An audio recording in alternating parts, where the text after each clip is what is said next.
नमो अरिहन्ताणं नमो सिद्धाणं नमो आयर्याणं नमो वज्झायाणं नमो लोये सवसाहूणं नत्वा जिनेन्द्रं गतसर्वदोषं सर्वज्ञदेवं हितदर्शकं च श्रीजैन सिद्धान्त प्रवेशिकेयं विरच्यते स्वल्पधियां हिताय। 1008 श्री मूलनायक आदिनाथ भगवान की जय। द्वासांग जिनवाणी माता की जय। आचार्य श्रेष्ठ आचार्य गुरुवर श्री 108 विद्यासागर जी महामुनिराज की जय। आचार्य श्रेष्ठ आचार्य गुरुवर श्री 108 समय सागर जी महाराज की जय। तीर्थ चक्रवर्ती जगत पूज्य निर्यापक श्रमण मुनि पुंगव श्री 108 सुधा सागर जी महाराज की जय। समस्त मुनि संघ की जय। आलोक मोदी स्वाध्याय सुधा यूट्यूब चैनल पर आप सभी दर्शकों का एक बार पुनः हार्दिक स्वागत, हार्दिक अभिनंदन। हम सभी का ये परम सौभाग्य है कि हम सभी ने भले ही पंचम काल में जन्म लिया हो, लेकिन हम सभी ने ऐसे समय में जन्म लिया जब पूज्य आचार्य श्रेष्ठ आचार्य गुरुवर श्री 108 विद्यासागर जी महाराज जैसे महान संतों ने इस भूभाग को सुशोभित किया है। और उनकी परंपरा में ऐसे अनेकों श्रेष्ठ संत हुए हैं जिनका सानिध्य हम सभी को प्राप्त हो रहा है। ऐसे ही उन अनेक संतों में एक संत हैं तीर्थ चक्रवर्ती जगत पूज्य निर्यापक श्रमण मुनि पुंगव श्री 108 सुधा सागर जी महाराज, जिनके आशीर्वाद से इस संस्कृति का संरक्षण और संवर्धन अद्वितीय रूप से किया जा रहा है। जैसा कि एक संस्कृति का संरक्षण और संवर्धन पूज्य आचार्य धरसेन स्वामी जी महाराज ने किया था, जो अपने ज्ञान को आचार्य पुष्पदंत और आचार्य भूतबली महाराज को प्रदान किया और इस श्रुत का, इस ज्ञान का संरक्षण किया और युगों युगों तक हम जैसे पाठकों के लिए, हम जैसे स्वाध्यायार्थियों के लिए ये ग्रंथ उपलब्ध कराए। इसी प्रकार से पूज्य मुनि पुंगव श्री सुधा सागर जी महाराज श्री ने भी सन 1996 में श्रमण संस्कृति संस्थान सांगानेर की स्थापना करके इस संस्कृति के लिए युगों युगों तक अजर अमर कर दिया। अभी तक तो श्रमण संस्कृति संस्थान सांगानेर से केवल विद्वानों को तैयार किया जाता था, लेकिन अभी 7-8 वर्ष पहले पूज्य मुनि श्री के मस्तिष्क में एक विकल्प उत्पन्न हुआ कि हम विद्वानों को तो तैयार कर रहे हैं, लेकिन जो हमारी भोली भाली समाज है, जो जैनागम के ग्रंथों को पढ़ना तो चाहती है लेकिन ज्ञान के अभाव में पढ़ नहीं पा रही है, तब जाकर के श्रमण संस्कृति संस्थान सांगानेर के अंतर्गत एक 12 वर्षीय पाठ्यक्रम प्रारंभ हुआ। और 12 वर्षीय पाठ्यक्रम के अंतर्गत जैनागम के जो महत्वपूर्ण ग्रंथ हैं, उन संपूर्ण महत्वपूर्ण ग्रंथों को कोर्स में रखा गया। देखते देखते 1 वर्ष निकला, 2 वर्ष निकले और आज 7वां वर्ष चल रहा है। विगत 6 वर्षों के दौरान हम सभी ने बालबोध से लेकर के छैढाला जी, इष्टोपदेश जी, द्रव्य संग्रह जी, श्रावकाचार्य जी, तत्वार सूत जी, पुरुषार सिद्धि उपाय जी, सर्वार सिद्धि जी और अब तो जीवकांड जैसे ग्रंथों का स्वाध्याय कर लिया है और कर रहे हैं। इसी क्रम में 7वें वर्ष के कोर्स में एक छोटी सी किताब आपके कोर्स में रखी गई है, जिसका नाम है जैन सिद्धांत प्रवेशिका। कहने को तो इसका नाम है जैन सिद्धांत प्रवेशिका। इसके नाम से ही ये अर्थ स्पष्ट हो रहा है कि यदि हम चारों अनुयोगों का ज्ञान करना चाहते हैं तो हमें सबसे पहले प्रवेश लेना पड़ेगा। कहाँ प्रवेश लेना पड़ेगा कि जिन धर्म के सिद्धांत क्या हैं, और उन सिद्धांतों को जानकर के ही हम उन ग्रंथों का अध्ययन अध्यापन कर सकते हैं। तो ये एक प्रकार से प्रवेशिका है। जैसे कि जब पाठशाला प्रारंभ होती है तो बच्चों को सबसे पहले पाठशाला में भेजा जाता है और बालबोध भाग 1, भाग 2 इत्यादि इन शुरुआती विषयों की पढ़ाई कराई जाती है। उसके बाद फिर छैढाला आदि ग्रंथ प्रारंभ होते हैं। इसी प्रकार से जैनागम के महत्वपूर्ण और कठिनतम ग्रंथों का स्वाध्याय करने के लिए सबसे पहले यदि किसी ग्रंथ का अध्ययन करना चाहिए तो वह ग्रंथ है जैन सिद्धांत प्रवेशिका। ये प्रवेशिका है, इसका अध्ययन करेंगे तो हम जो जैनागम के कठिनतम ग्रंथ हैं उनको आसानी से समझ सकते हैं, या यूं कहें कि उन कठिनतम ग्रंथों में जो वर्णन दिया गया है उस वर्णन को संक्षिप्त और सरल रूप से इस छोटी सी किताब में समाहित किया गया है। ये जो किताब है, हमारे जो जैनागम के 4 अनुयोग हैं, प्रथमानुयोग, कर्णानुयोग, चरणानुयोग और द्रव्यानुयोग, इन 4 अनुयोगों में से इसमें मुख्य रूप से 2 अनुयोगों का वर्णन किया गया है, एक द्रव्यानुयोग का और एक कर्णानुयोग का। प्रथमानुयोग और चरणानुयोग ये 2 प्रकार के ग्रंथ ऐसे होते हैं कि जिनको एक सामान्य सा व्यक्ति भी जो अल्प बुद्धि वाला है, मंद बुद्धि वाला है, वो भी आसानी से इसको पढ़ सकता है, घर में बैठ करके पढ़ सकते हैं। लेकिन द्रव्यानुयोग और कर्णानुयोग ये 2 विषय ऐसे होते हैं कि जिनको बिना किसी के पढ़ाए या समझाए हम उसमें प्रवेश नहीं कर सकते। इसीलिए विद्वानों की जो श्रृंखला हुई है, उन विद्वानों की श्रृंखला में जो अनेक विद्वान हुए हैं उनमें एक मूर्धन्य विद्वान हुए हैं पंडित गोपाल दास जी बरैया। इनकी स्वाध्याय में बहुत ज्यादा रुचि थी, नित्य प्रति मंदिर में स्वाध्याय कराते थे और स्वाध्याय करते हुए इनका जो ज्ञान था वो 4 अनुयोगों का उत्कृष्ट ज्ञान इनके हृदय में समाहित था, इनको कंठस्थ था।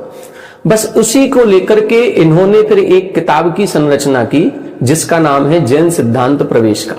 इनको ये लगा कि जो आगे आने वाले स्वाध्याय प्रेमी हैं वो बड़े बड़े ग्रंथों को पढ़ते हैं तो उनको कठिनाई महसूस होती है, तो उनकी कठिनाई कैसे दूर हो उसको सरल और संक्षिप्त भाषा में प्रश्नोत्तर के रूप में ये किताब उन्होंने लिख दी।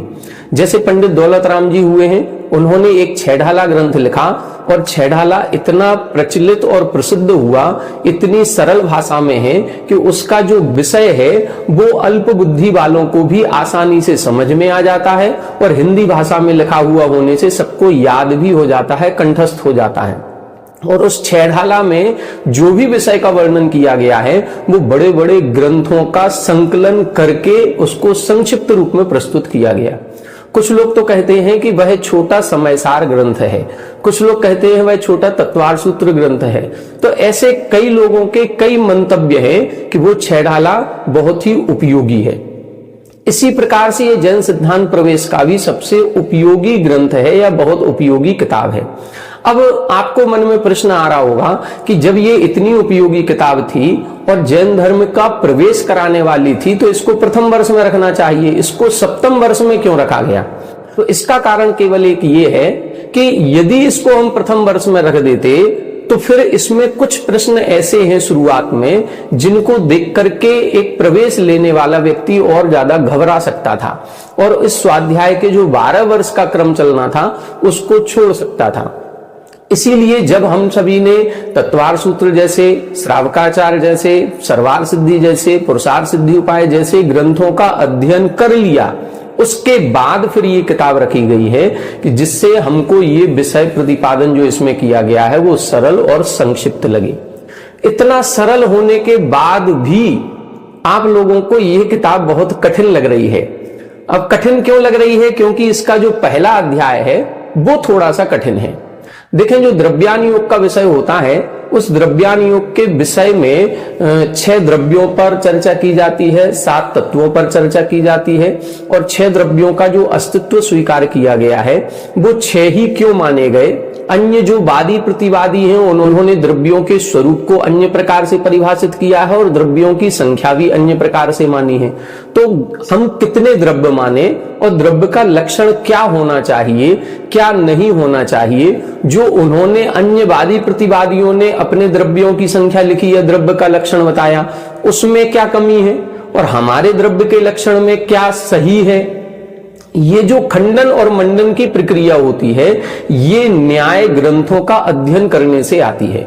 उन न्याय के ग्रंथों में ये खंडन और मंडन की प्रक्रिया का निरूपण होता है कि अन्य वादी प्रतिवादियों के मत में द्रव्य का जो स्वरूप कहा गया उसमें कौन से दोष हैं और हमारे यहाँ जो द्रव्य का स्वरूप कहा गया या तत्व का स्वरूप कहा गया इसमें वो लक्षण किस तरह से सटीक और सही सिद्ध होता है, इसका वर्णन न्याय में किया जाता है।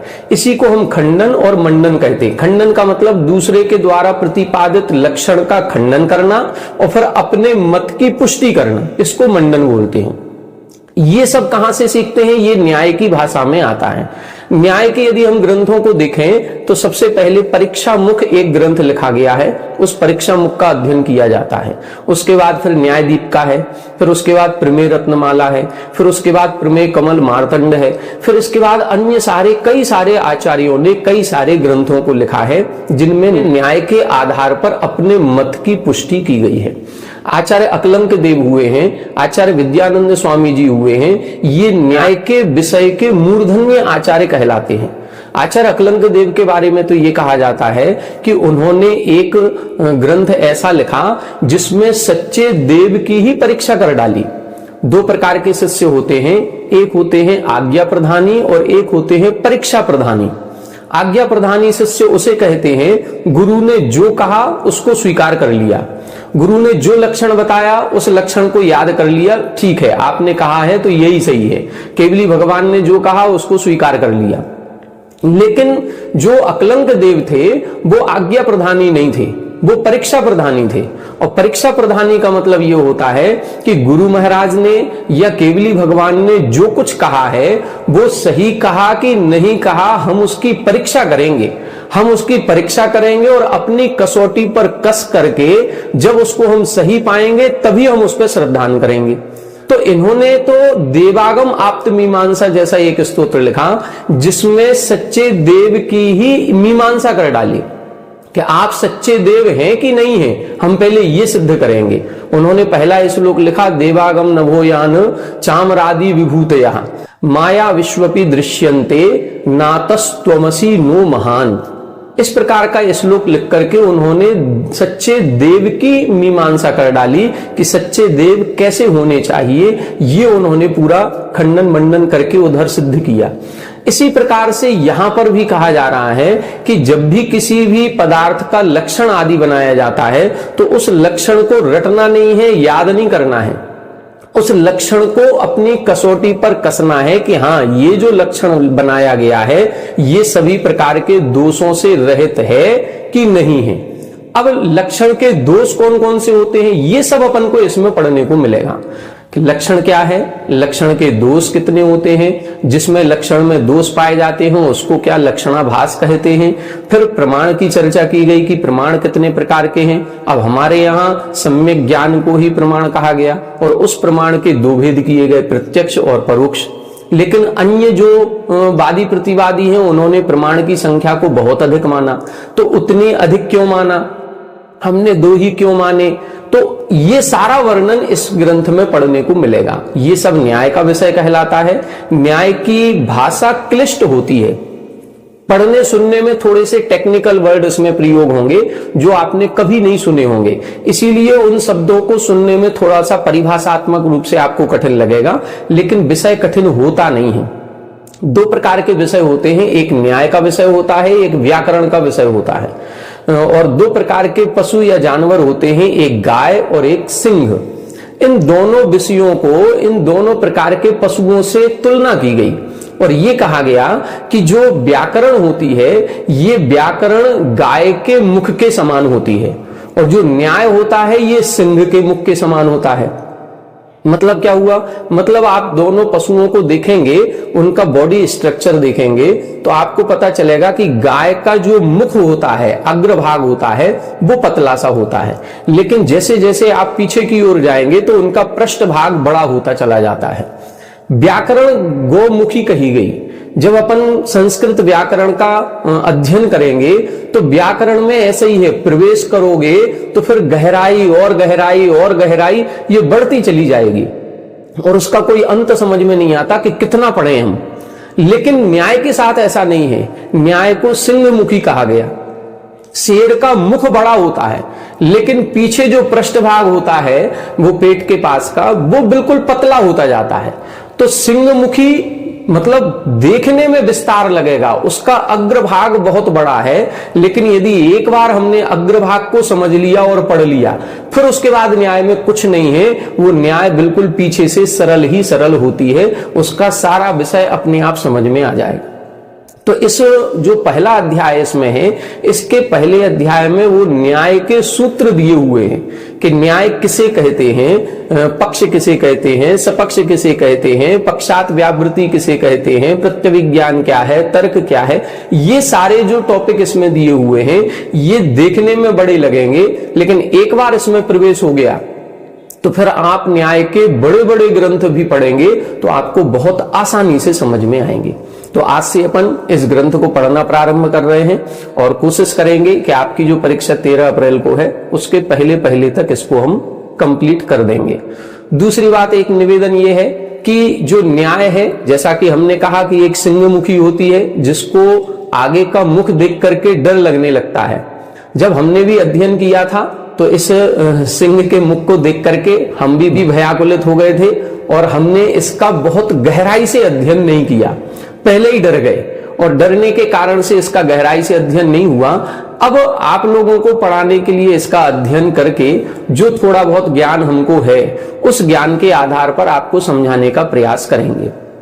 कितना सफल हो पाएंगे ये हम नहीं कह सकते हैं, इसका अध्ययन करिएगा और जो न्याय के विशेष ज्ञाता हैं उनसे भी समझने का प्रयास करिएगा, हो सकता है वो और अच्छे से आपको समझा सकें।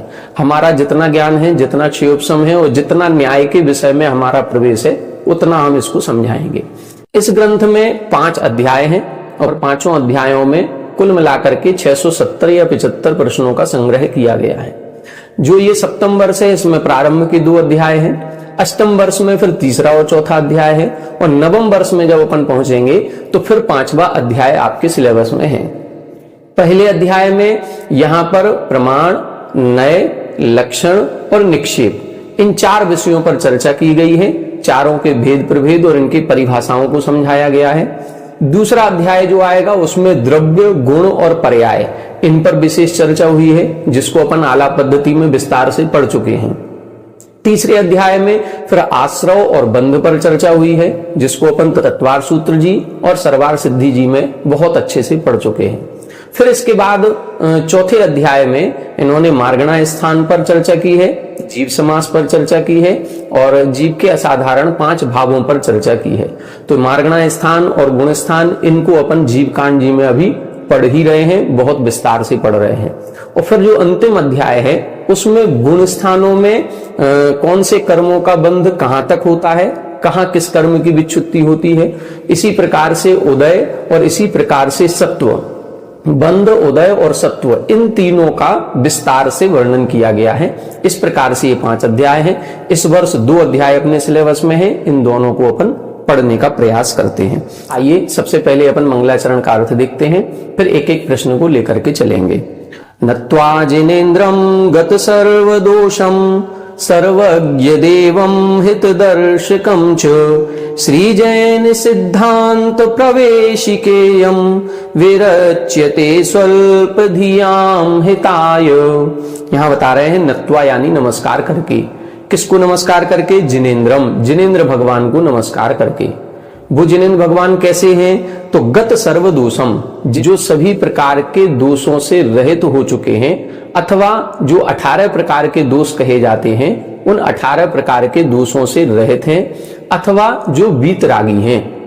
फिर लिखा सर्वज्ञ देवम, जो सर्वज्ञ देव हैं, मतलब त्रिकालवर्ती सभी प्रकार की पर्यायों को जो जानने वाले होते हैं। तो सर्वज्ञ हैं, वीतरागी हैं और बाद में लिखा हित दर्शकम च, और हित दर्शकम मतलब सभी प्राणियों का हित करने वाले हैं। तो ऐसे जो सर्वज्ञ हैं, वीतरागी हैं और हितोपदेशी हैं, ऐसे जिनेन्द्र भगवान को नमस्कार करके क्या करेंगे? विरच्यते, विरच्यते का मतलब लेखन करेंगे या वर्णन करेंगे। किसका वर्णन करेंगे?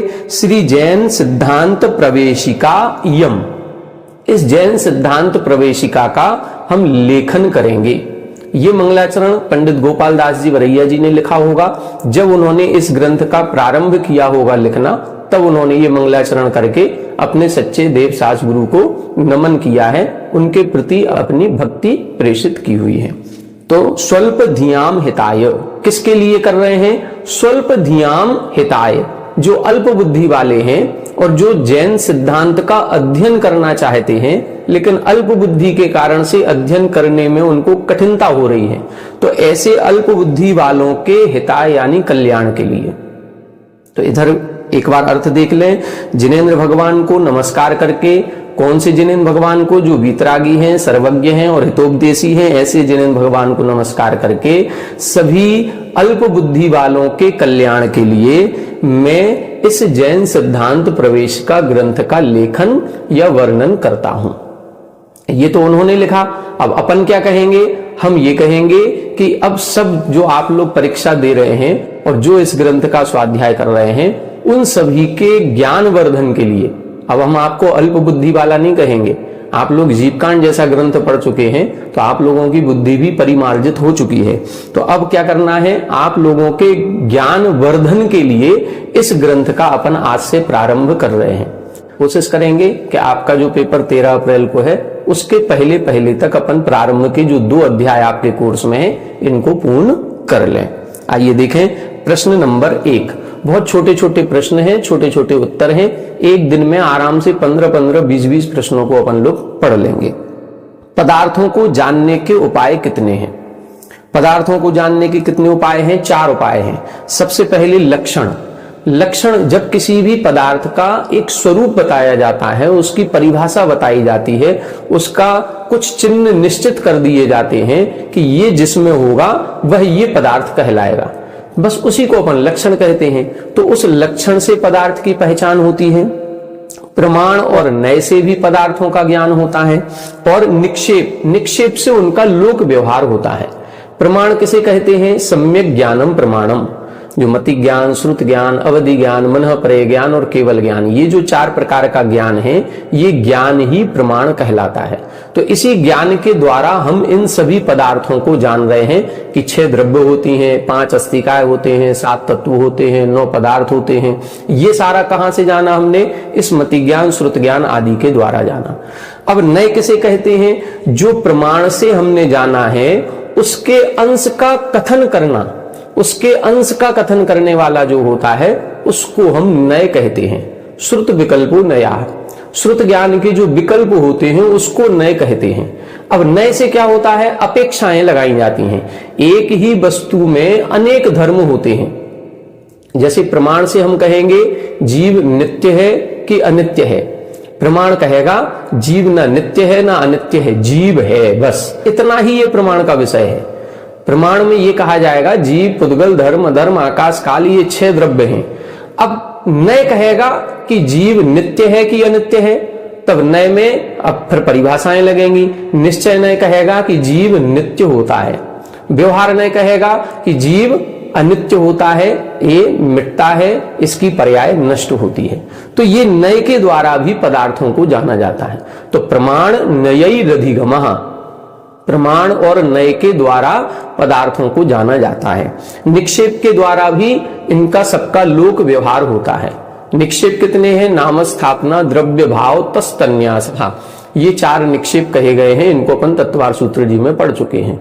तो बस अब ये जो पहला अध्याय है, बस ये पूरा पहला अध्याय में लगभग 110-11 प्रश्न हैं, वो इसी एक प्रश्न पर आधारित है।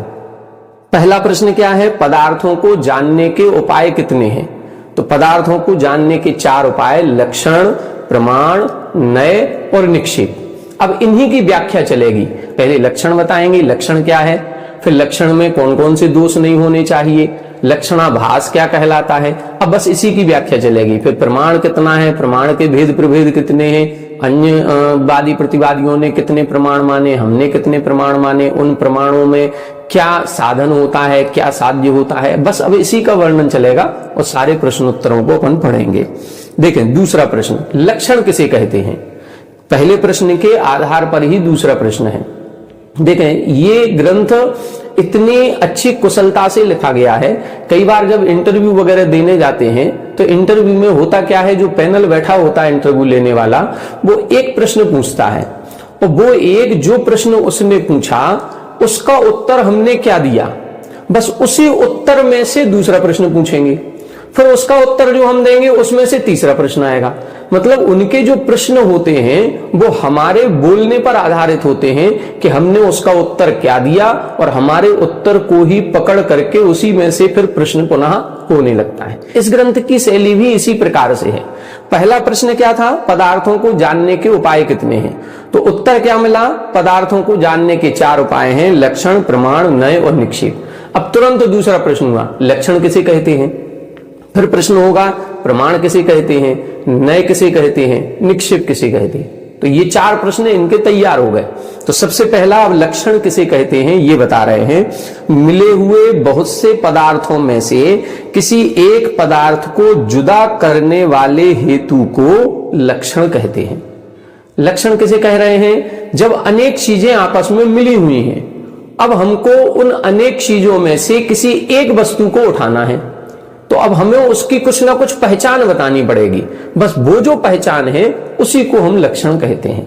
जैसे केवली भगवान ने कहा 6 द्रव्य होती हैं, और 6 द्रव्य इस तीनों लोकों में ठसाठस भरी हुई हैं। अब यहां पर देखा जाए तो जीव भी है, पुद्गल भी है, धर्म, अधर्म, आकाश, काल, ये 6 द्रव्य हैं।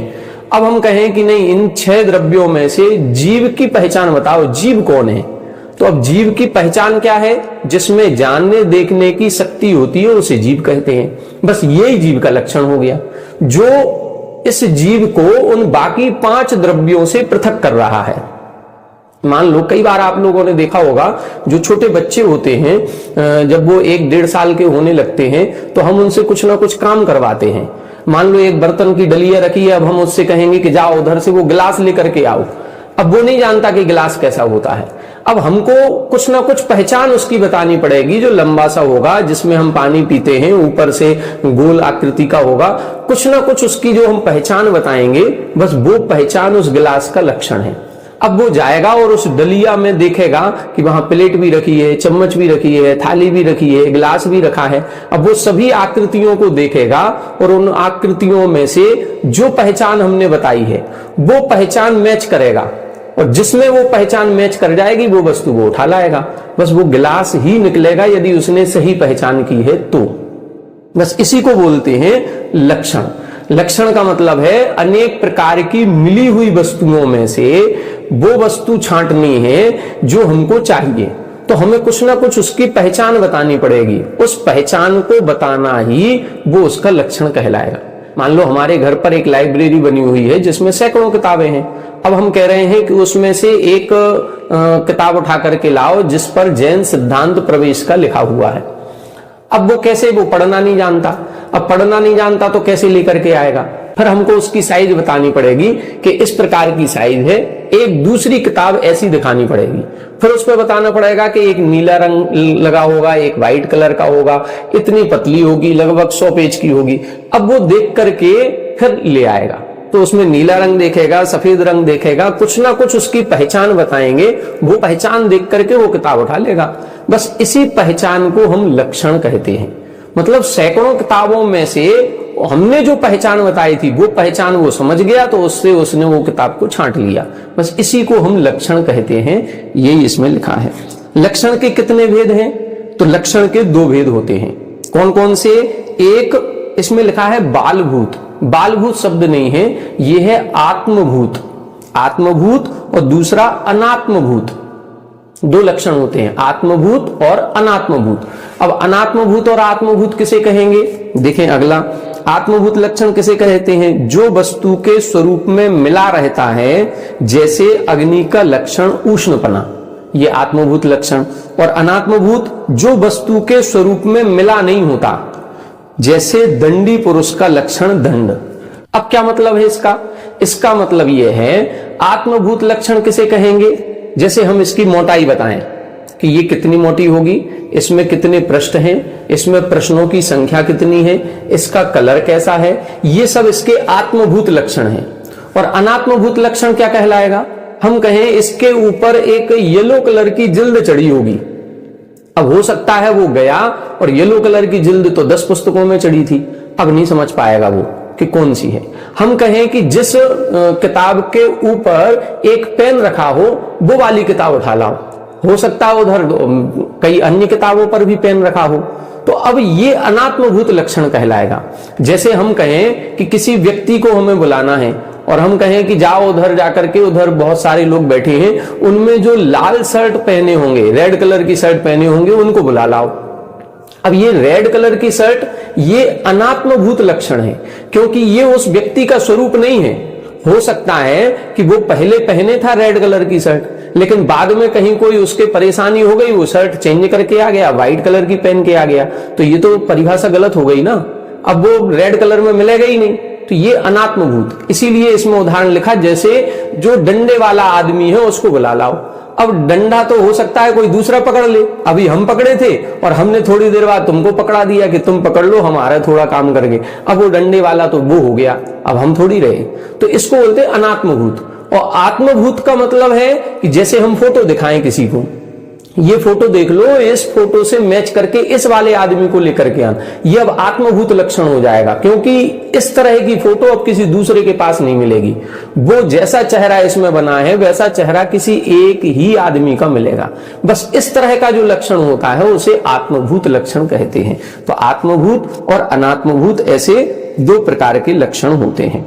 अब लक्षणाभास क्या कहलाता है, इस पर आगे अपन चर्चा करेंगे। आज थोड़ी अपन ने भूमिका जमाई है, इसीलिए थोड़ा सा टाइम लगा है, केवल 5 प्रश्न कर पाए हैं। प्रतिदिन अपनी क्लास में आराम से 20 से 25 प्रश्न हो जाएंगे। तो अब आगे के विषय को अपन कल की कक्षा में देखेंगे। आज अपन ने ग्रंथ का प्रारंभ कर दिया है और जब प्रारंभ हुआ है तो एक ना एक दिन इसका समापन भी करेंगे। तो अब आप लोग प्रसन्न हो जाइए। जिन लोगों को टेंशन हो रही थी कि हम कैसे इस किताब को पढ़ेंगे, कोई पढ़ाने वाला नहीं है। हमारे पास प्रतिदिन 5, 7, 10 लोगों के फोन आ रहे थे कि आप इसको पढ़ाना शुरू करें, इसको पढ़ाना शुरू करें, लेकिन चूंकि अनुकूलता नहीं बन पा रही थी, अब कैसे भी करके जब परीक्षा का समय है और आप लोगों की जिज्ञासाएं हो रही हैं कि हमें इसको पढ़ना है, तो अब समय निकालना पड़ेगा। अपने व्यस्ततम टाइम में से कुछ समय निकाल करके इस ग्रंथ को पूरा करने का प्रयास करेंगे। आज की कक्षा में इतना ही। आप सभी हमारे साथ बने रहें। सभी को जय जय।